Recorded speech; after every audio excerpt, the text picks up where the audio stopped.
1999 20-ാം നൂറ്റാണ്ടിന്റെ അന്ത്യത്തോടുകൂടി പുതിയൊരു യുഗപ്പിറവിയോടൊപ്പം ആഗോള വാണിജ്യ മേഖലയിൽ കുതിച്ചുയരുവാനായി വമ്പന്മാരൊക്കെയും തയ്യാറെടുക്കുന്ന കാലഘട്ടം.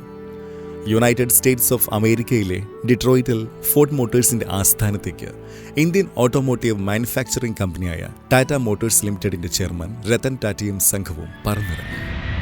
1998 ടാറ്റ മോട്ടോഴ്സ് പുറത്തിറക്കിയ ഇൻഡിക്ക എന്ന പാസഞ്ചർ കാർ വിപണിയിൽ ഒരു പരാജയമായതോടുകൂടി ടാറ്റയുടെ കാർ നിർമ്മാണ മേഖലയുടെ ഉടമസ്ഥത കൈമാറ്റത്തെപ്പറ്റി ചർച്ച ചെയ്യുവാൻ വേണ്ടിയായിരുന്നു ആ കൂടിക്കാഴ്ച.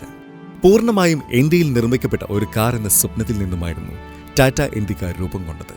എന്നാൽ അത് മാർക്കറ്റിൽ പരാജയപ്പെട്ടതോടുകൂടി കാർ മാനുഫാക്ചറിംഗ് ഫോർഡ് ഗ്രൂപ്പിന് വിൽക്കുക എന്നതായിരുന്നു ടാറ്റയുടെ ലക്ഷ്യം. എന്നാൽ അപ്രതീക്ഷിതമായ സംഭവ വികാസങ്ങൾക്കായിരുന്നു ആ കൂടിക്കാഴ്ച വഴിയൊരുക്കിയത്. നിങ്ങൾക്ക് കാർ നിർമ്മാണം അറിയില്ല, ഒരിക്കലും നിങ്ങൾ ഈ രംഗത്തേക്ക് ഇറങ്ങാൻ പാടില്ലായിരുന്നു. ഇന്ത്യയിലെ തങ്ങളെക്കാൾ 10 വർഷം പിന്നിൽ സഞ്ചരിക്കുന്ന ടെക്നോളജി ഉപയോഗിച്ചുള്ള ഈ ബിസിനസ് ഏറ്റെടുക്കുന്നത് ഫോർഡ് നിങ്ങളോട് ചെയ്യുന്ന ഒരു ഔദാര്യമാണെന്ന് കണക്കാക്കിയാൽ മതി. അന്നത്തെ ഫോർഡ് ചെയർമാനായിരുന്ന ബിൽ ഫോർഡ് ചർച്ചയ്ക്കെത്തിയ ടാറ്റയെയും സംഘത്തെയും വരവേറ്റത് ഇപ്രകാരമായിരുന്നു. കൂടിക്കാഴ്ചയ്ക്ക് ശേഷം ഫോർഡുമായി ഇനി കച്ചവടത്തിനില്ല എന്ന് ടാറ്റ ഉറപ്പിച്ചു. അപമാനിതനായി നാട്ടിലേക്ക് മടങ്ങേണ്ടി വന്ന രത്തൻ ടാറ്റ എന്ന ബിസിനസ് ചാണക്യൻ കാർ നിർമ്മാണ മേഖലയിലേക്ക് തന്റെ പൂർണ്ണ ശ്രദ്ധ തിരിച്ചു. അധികം താമസിക്കാതെ തന്നെ ഡീസൽ കാറുകൾക്കിടയിൽ വിപ്ലവം സൃഷ്ടിച്ച ഇൻഡിക്ക V2 എന്ന മോഡൽ പുറത്തിറക്കിക്കൊണ്ട് ടാറ്റ മോട്ടോഴ്സ് തകർച്ചയിൽ നിന്നും കരകയറി. പിന്നീട് അങ്ങോട്ടേക്ക് തിരിഞ്ഞു നോക്കേണ്ടി വന്നിട്ടില്ല. ഇന്ത്യൻ ഓട്ടോമൊബൈൽ മാനുഫാക്ചറിംഗ് മേഖലയുടെ പര്യായമായി ടാറ്റ മോട്ടോഴ്സ് വളർന്നു. സമ്പൂർണ്ണ തകർച്ചയിൽ നിന്നുമുള്ള ഈ ഉയർത്തെഴുന്നേൽപ്പിന് രത്തൻ ടാറ്റയ്ക്കും സംഘത്തിനും ഏറ്റവും വലിയ പ്രചോദനമായത് അന്ന് നേരിട്ട അപമാനമായിരുന്നു. എന്നാൽ കഥ അവിടെ അവസാനിക്കുന്നില്ല. കാലചക്രം പിന്നെയും ഉരുണ്ട് ഏകദേശം ഒരു പതിറ്റാണ്ടിനിപ്പുറം 2008 ആഗോള സാമ്പത്തിക മാന്ദ്യത്തെ തുടർന്ന് തകർന്നറിഞ്ഞ ഫോർഡ് മോട്ടോഴ്സ് സഹായം അഭ്യർത്ഥിച്ചെത്തിയത് വർഷങ്ങൾക്ക് മുൻപ് തങ്ങൾ അപമാനിച്ചു വിട്ട അതേ ടാറ്റയുടെ മുമ്പിൽ. തകർച്ചയുടെ വക്കിൽ നിന്നും മുംബൈയിലെ ടാറ്റയുടെ ഓഫീസിൽ തലകുനിച്ചെത്തിയ ബിൽ ഫോർഡിന് എന്നാൽ അപമാനമോ പരിഹാസമോ ആയിരുന്നില്ല അന്നവിടെ നേരിടേണ്ടി വന്നത് എന്ന കാര്യം ശ്രദ്ധേയമാണ്. മറിച്ച് പക്വതയാർന്ന ഒരു ബിസിനസ് സാമ്രാട്ടിന്റെ ആത്മാർത്ഥമായ സഹായ ഹസ്തമാണ് ഫോർഡിന് നേരെ അന്ന് നീണ്ടത്. ഫോർഡിന്റെ ലക്ഷറി കാറുകളായിരുന്ന Jaguar, Land Rover, Range Rover എന്നിവ ഏകദേശം $2.5 ബില്യൺ വാഗ്ദാനം ചെയ്തുകൊണ്ടാണ് ടാറ്റ സ്വന്തമാക്കിയത്. താങ്കളുടെ ഈ സഹായം ഞങ്ങളുടെ നിലനിൽപ്പിനെ തന്നെയാണ് സഹായിച്ചത്. നിറകണ്ണുകളോടെ ബിൽ ഫോർഡ് ഇത് പറയുമ്പോൾ രത്തൻ ടാറ്റ ഒരു ചെറുപുഞ്ചിരിയാണ് മറുപടിയായി നൽകിയത്. രത്തൻ ടാറ്റ എന്ന വലിയ മനുഷ്യന്റെ മഹാമനസ്കത ലോകത്തിനു മുൻപിൽ വ്യക്തമാക്കുന്നത് ഇവിടെയാണ്. ടാറ്റ ഗ്രൂപ്പ് ഓഫ് കമ്പനീസ് എന്ന ഇന്ന് കാണുന്ന മാസ്മരികമായ ബിസിനസ് മഹാശൃംഖലയുടെ വളർച്ചയ്ക്ക് അടിത്തറപ്പാകിയതും അദ്ദേഹത്തിന്റെ ഇതേ മനോഭാവമാണ്. 6 ഭൂഖണ്ഡങ്ങളിലായി 100ഓളം രാജ്യങ്ങളിൽ പടർന്നു പന്തലിച്ചു നിൽക്കുന്ന ഒരു വലിയ സാമ്രാജ്യമാണ് ഇന്ന് Tata group of companies. 1945 Jehangir Ratanji Dadabhoy ടാറ്റയാണ് Tata engineering and locomotive company limited എന്ന പേരിൽ ടാറ്റയുടെ ആദ്യ ഓട്ടോമൊബൈൽ കമ്പനി സ്ഥാപിക്കുന്നത്. വാഹന നിർമ്മാണ കമ്പനികളിൽ ഒന്നാമനാണ്. തുടക്കകാലങ്ങളിൽ ലോക്കോമോട്ടീവ് വാഹനങ്ങളും റോഡ് റോളറുകളും നിർമ്മിച്ചിരുന്ന ടാറ്റ പിന്നീട് 1954 ജർമ്മനിയിലെ ഡാംലർ ബെൻസുമായി കൂടിച്ചേർന്ന് തങ്ങളുടെ ആദ്യ വാണിജ്യ വാഹനം പുറത്തിറക്കി. 1969 കാലയളവ് വരെ ബെൻസുമായുള്ള ഈ ബന്ധം തുടർന്നു. ഇക്കാലങ്ങളിൽ ടാറ്റയുടെ വാഹനങ്ങളെല്ലാം ബെൻസിന്റെ ലോഗോ പതിച്ചായിരുന്നു പുറത്തിറങ്ങിയിരുന്നത്. ടാറ്റയുടെ പഴയകാല വാഹനങ്ങളെ ബെൻസ് എന്ന് തെറ്റിദ്ധരിക്കപ്പെടുന്നത് ഇതുകൊണ്ടാണ്. ബെൻസുമായി വേർപിരിഞ്ഞ ശേഷം ടാറ്റ സ്വന്തമായി വാഹനങ്ങൾ നിർമ്മിക്കുവാൻ ആരംഭിച്ചു. അങ്ങനെ 1991 സിയാറ എന്ന മൾട്ടി യൂട്ടിലിറ്റി വാഹനം പുറത്തിറക്കിക്കൊണ്ട് പാസഞ്ചർ വാഹന വിപണിയിലേക്ക് ടാറ്റ മോട്ടോഴ്സ് തങ്ങളുടെ ആദ്യ ചുവട് വെച്ചു.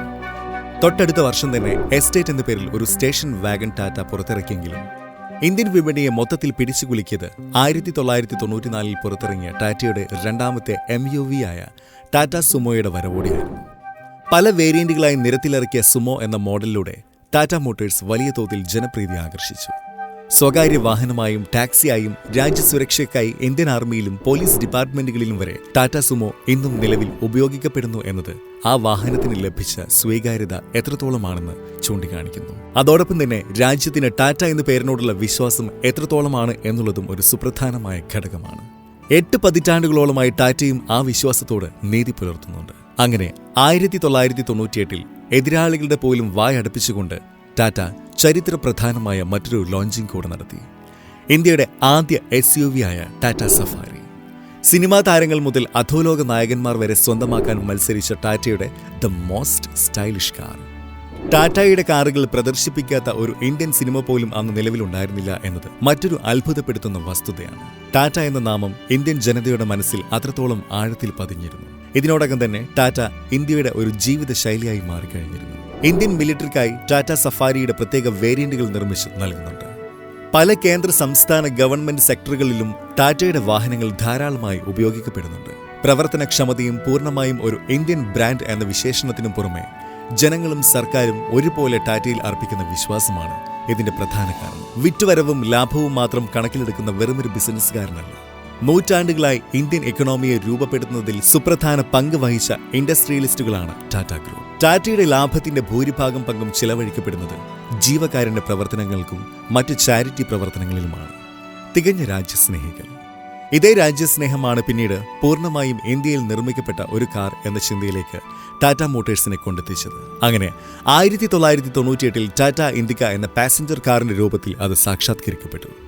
തുടക്കത്തിൽ പല വെല്ലുവിളികളും നേരിട്ടുവെങ്കിലും അന്നുവരെ ഇന്ത്യൻ വിപണിയെ കീഴടക്കിയിരുന്ന കാറുകളെ പിന്നിലാക്കിക്കൊണ്ട് ഒരു ദിവസം 1,00,000 ബുക്കിംഗ് എന്ന റെക്കോർഡ് നേട്ടം സ്വന്തമാക്കിക്കൊണ്ടാണ് ഇൻഡിക്കയിലൂടെ ടാറ്റ തങ്ങളുടെ തിരിച്ചുവരവ് അറിയിച്ചത്. കൊമേഴ്ഷ്യൽ വാഹന വിപണന മേഖലയിലെ ടാറ്റയുടെ നേട്ടങ്ങളെപ്പറ്റി സംസാരിക്കുമ്പോൾ ഒഴിച്ചു മാറ്റാനാവാത്ത മറ്റൊരു പേരാണ് ടാറ്റ 407. 5 ലക്ഷത്തിലധികം യൂണിറ്റുകൾ വിറ്റഴിച്ച ചരിത്രമുള്ള 407 എന്ന പിക്കപ്പ് വാന് വിപണിയിൽ ഇന്നും എതിരാളികൾ ഇല്ല എന്ന് പറയുമ്പോൾ അത്ഭുതപ്പെടേണ്ട കാര്യമില്ല. ഇതേ വിജയം തുടർന്ന് തൊട്ടു പിന്നാലെ വന്ന എയ്സ് എന്ന കുഞ്ഞൻ പിക്കപ്പ് വാനും വളരെ പെട്ടെന്ന് തന്നെ ജനപ്രിയമായി. പല വേരിയന്റുകളായി ഇന്ത്യൻ നിരത്തുകളിൽ നിറസാന്നിധ്യമാണ് ഇന്നും എയ്സ് എന്ന കുട്ടി പിക്കപ്പ്. വിജയ കുതിപ്പിനിടയിൽ 2008 ലോകത്തെ ഞെട്ടിച്ചുകൊണ്ട് ടാറ്റ മോട്ടോഴ്സ് മറ്റൊരു കണ്ടുപിടുത്തം കൂടി നടത്തുകയുണ്ടായി. തന്റെ രാജ്യത്തെ ഭൂരിഭാഗം ജനങ്ങളും മിഡിൽ ക്ലാസ് ലെവലിൽപ്പെട്ടവരാണെന്ന തിരിച്ചറിവിൽ എല്ലാ ഇന്ത്യക്കാർക്കും സ്വന്തമായി ഒരു കാർ എന്ന ആശയം ടാറ്റ മുൻപോട്ട് വെച്ചു. ഇതിനായി ടാറ്റ നാനോ എന്ന പേരിൽ വെറും 1,00,000 രൂപ മാത്രം വിലയുള്ള ഒരു സിറ്റി കാർ ടാറ്റ പുറത്തിറക്കി. ലോകത്തിലെ ഏറ്റവും വില കുറഞ്ഞ കാർ എന്ന നിലയിൽ നാനോ ചരിത്രമെഴുതി. ഇതേ വർഷം തന്നെയാണ് ഫോർഡിൽ നിന്നും ജാഗ്വാർ, ലാൻഡ് റോവർ എന്ന ആഡംബര കാറുകൾ സ്വന്തമാക്കി ടാറ്റ തങ്ങളുടെ മധുര പ്രതികാരം നടത്തിയത്. ഒരു ഇന്ത്യൻ കമ്പനി നടത്തുന്ന ഏറ്റവും വലിയ ഏറ്റെടുക്കലുകളിൽ ഒന്നായിരുന്നു അത്. തകർച്ചയെ നേരിട്ടിരുന്ന ജാഗ്വാറിനെ ആഡംബരം സുഖങ്ങളുടെ നേർമുഖമായി ഒരു പരിപൂർണ വിജയമാക്കി മാറ്റിക്കൊണ്ട് ടാറ്റ ലോകത്തിനു മുൻപിൽ തങ്ങളുടെ കഴിവ് തെളിയിച്ചു. ഇതിനുശേഷം ടാറ്റ കാറുകൾക്ക് വലിയ രീതിയിലുള്ള പല സാങ്കേതികമായ മാറ്റങ്ങളും സംഭവിച്ചു. എല്ലാ മോഡലുകളിലും ഇൻഡിക്കയുടെ രൂപസാദൃശ്യം ഉണ്ടായിരുന്നിടത്തു നിന്നും പുതുപുത്തൻ സ്റ്റൈലിഷ് മോഡലുകൾ ടാറ്റ നിരത്തിലിറക്കാൻ ആരംഭിച്ചു. ആകർഷകമായ ഡിസൈനുകളും കരുത്തുറ്റ സേഫ്റ്റി ഫീച്ചറുകളും ഉറപ്പു നൽകിക്കൊണ്ട് കാർ വിപണന രംഗത്ത് ടാറ്റ മോട്ടോഴ്സ് കത്തിക്കയറി. പിന്നാലെ വന്ന Thiago, Altroz, Nexon, Harrier, punch എന്നീ മോഡലുകൾക്ക് ഇന്ത്യയിലും പുറത്തും മികച്ച സ്വീകാര്യത ലഭിച്ചു. ലോകം സാങ്കേതികമായി മുന്നേറുന്നതിനോടൊപ്പം തന്നെ ടാറ്റയും അടിമുടി മാറി. ഇലക്ട്രിക് വാഹന നിർമ്മാണ രംഗത്തും ടാറ്റ ശ്രദ്ധേയമായ പ്രകടനം കാഴ്ചവെച്ചു. 2019 ഡിസംബറിൽ നെക്സോൺ എന്ന ഇന്ത്യയുടെ ആദ്യ EV പുറത്തിറക്കിക്കൊണ്ട് ഇലക്ട്രിക് വാഹന നിർമ്മാണ രംഗത്തും ടാറ്റ തങ്ങളുടെ തേരോട്ടം ആരംഭിച്ചു. തുടക്കകാലങ്ങളിൽ ദിവസം വെറും 8 യൂണിറ്റുകൾ മാത്രം നിർമ്മിച്ചിടത്തു നിന്നും ഇന്ന് EV നിർമ്മാണ രംഗത്ത് ദിനം പ്രതി 100-ലധികം യൂണിറ്റുകളാണ് ടാറ്റ മോട്ടോഴ്സിൽ നിർമ്മിക്കപ്പെടുന്നത്. അങ്ങനെ ഇന്ത്യയിലും വിദേശത്തുമായി ടാറ്റയുടെ ബിസിനസ് വേരുകൾ കൂടുതൽ ദൃഢമായി. സൗത്ത് കൊറിയൻ വാഹന നിർമ്മാണ കമ്പനിയായ ഡൈവോവിന്റെ ട്രക്ക് നിർമ്മാണം ഏറ്റെടുത്തുകൊണ്ട് യൂറോപ്യൻ രീതിയിലുള്ള സോഫിസ്റ്റിക്കേറ്റഡ് ഹെവി ട്രക്ക് മോഡൽ പ്രൈമ ഇന്ത്യയിലേക്കും അവിടെ നിന്നും രാജ്യാന്തര വിപണിയിലേക്കും ടാറ്റ നിർമ്മിച്ചയക്കുവാൻ ആരംഭിച്ചു. മികച്ച ഇന്ധനക്ഷമത, കാറുകളെ വെല്ലുന്ന സുഖസൗകര്യം, കുറഞ്ഞ മെയിന്റനൻസ് ചിലവ് എന്നിങ്ങനെയുള്ള ടാറ്റ ട്രക്കുകളുടെ പ്രത്യേകതകൾ അവയെ മറ്റുള്ളവയിൽ നിന്നും വ്യത്യസ്തമാക്കി. ജാപ്പനീസ് കൺസ്ട്രക്ഷൻ വാഹന നിർമ്മാതാക്കളായ ഹിറ്റാച്ചി, ബ്രസീലിലെ പ്രമുഖ ബസ് ബോഡി നിർമ്മാതാക്കളായ മാർക്കോപോളോ, സ്പെയിനിലെ എക്സ്പാനിയോ തുടങ്ങിയ കമ്പനികളുമായുള്ള ടാറ്റയുടെ ബന്ധം ആഗോള വിപണിയിൽ ഇന്ത്യൻ ഓട്ടോമൊബൈലിന്റെ മുഖവുര തന്നെ മാറ്റിമറിച്ചു. ട്രക്കുകൾ മാത്രമല്ല, ബസ് നിർമ്മാണ മേഖലയിലും ടാറ്റയ്ക്കിന്ന് എതിരാളികൾ കുറവാണ്. രാജസ്ഥാൻ, UP, കർണാടക, കേരള, തമിഴ്നാട്, ആന്ധ്രാപ്രദേശ് തുടങ്ങിയ നിരവധി സംസ്ഥാനങ്ങളിൽ ഔദ്യോഗിക സർക്കാർ ബസ്സായി ടാറ്റ ബസ്സുകളെ ഉപയോഗിക്കപ്പെടുന്നുണ്ട്. സർക്കാർ ബസ്സുകൾക്ക് പുറമെ സ്കൂൾ ബസ്സുകളായും മറ്റ് സ്വകാര്യ ആവശ്യങ്ങൾക്കായും ടാറ്റ ബസ്സുകൾ വലിയ തോതിൽ ഇന്ത്യയിൽ ഉപയോഗിക്കപ്പെടുന്നു. എയർ ഇന്ത്യ എന്ന വിമാന കമ്പനിയിലൂടെ ഇന്ന് ഭൂമിയിൽ മാത്രമല്ല ആകാശത്തേക്കും ടാറ്റയുടെ ഓട്ടോമൊബൈൽ എഞ്ചിനീയറിംഗ് മികവ് പടർന്നു പന്തലിച്ചിരിക്കുന്നു. വിദേശ രാജ്യങ്ങളായ Argentina, South Africa, UK, Thailand, South Korea, Spain എന്നിവിടങ്ങളിലും ഇന്ത്യക്കകത്ത് ജംഷഡ്പൂർ, പത്നഗർ, ലക്നൗ, സനന്ത്, ദർവാദ്, പൂനെ എന്നിവിടങ്ങളിലുമായി നിരവധി ഓട്ടോ മാനുഫാക്ചറിംഗ് വാഹന പ്ലാന്റുകൾ ടാറ്റയ്ക്ക് സ്വന്തമായാണ്. 2019 ഫോർച്യൂൺ ഗ്ലോബൽ 500 ലിസ്റ്റിൽ ആഗോളതലത്തിൽ 265 സ്ഥാനത്താണ് ടാറ്റ മോട്ടോഴ്സ് ഇടം നേടിയത്. 2017 ജനുവരി 17 ടാറ്റ ഗ്രൂപ്പിന്റെ നിലവിലെ ചെയർമാനായ നടരാജൻ ചന്ദ്രശേഖരൻ അധികാരത്തിലെത്തി. അദ്ദേഹത്തിന്റെ കീഴിലുള്ള ടാറ്റയുടെ വിസ്മയകരമായ വളർച്ചയ്ക്കാണ് ലോകം ഇന്ന് സാക്ഷ്യം വഹിച്ചുകൊണ്ടിരിക്കുന്നത്. എന്നാൽ ടാറ്റ മോട്ടോഴ്സ് എന്ന ഇന്ന് കാണുന്ന മഹാസാമ്രാജ്യത്തിന്റെ വളർച്ചയ്ക്ക് കാരണക്കാരനായ മറ്റൊരു മഹത് വ്യക്തിത്വമുണ്ട്. തകർച്ചയുടെ വക്കിൽ നിന്നും ടാറ്റ മോട്ടോഴ്സിന് പറന്നുവരാൻ ചിറകുകൾ സമ്മാനിച്ച രത്തൻ ടാറ്റ എന്ന ബിസിനസ് മാന്ത്രികൻ. ഒരിക്കൽ ഒരു ചർച്ചയ്ക്കിടെ ഒരു മാധ്യമ പ്രവർത്തകൻ രത്തൻ ടാറ്റയോട് ഇപ്രകാരം ചോദിച്ചു: പാരമ്പര്യമായി നൂറ്റാണ്ടുകളോളം ബിസിനസ് മേഖലയിൽ പ്രവർത്തിച്ചിട്ടും ഇന്നലെ വന്ന അംബാനി എങ്ങനെയാണ് ടാറ്റ ഗ്രൂപ്പിനേക്കാൾ കോടീശ്വരനായി മാറിയത്? ഒരു ചെറു പുഞ്ചിരിയോടുകൂടി രത്തൻ ടാറ്റ ആ ചോദ്യത്തിന് മറുപടി പറഞ്ഞു: അദ്ദേഹം വെറുമൊരു ബിസിനസ്മാനാണ്. അവരുടെ ലക്ഷ്യം ലാഭം മാത്രമാണ്. എന്നാൽ ഞങ്ങൾ ഇൻഡസ്ട്രിയലിസ്റ്റുകളാണ്.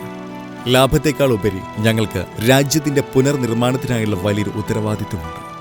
ഈ ഒരൊറ്റ വാചകം കൊണ്ട് ടാറ്റ ഗ്രൂപ്പിന്റെ മഹത്വം നമുക്ക് മനസ്സിലാക്കാൻ സാധിക്കും. ലാഭക്കൊതി കൊണ്ട് അന്ധരായി മാറിയ ഇന്നത്തെ ബിസിനസ് സമൂഹം പഠിച്ചിരിക്കേണ്ട ഒരു പാഠപുസ്തകമാണ് രത്തൻ ടാറ്റയും അദ്ദേഹത്തിന്റെ ബിസിനസ് ജീവിതവും.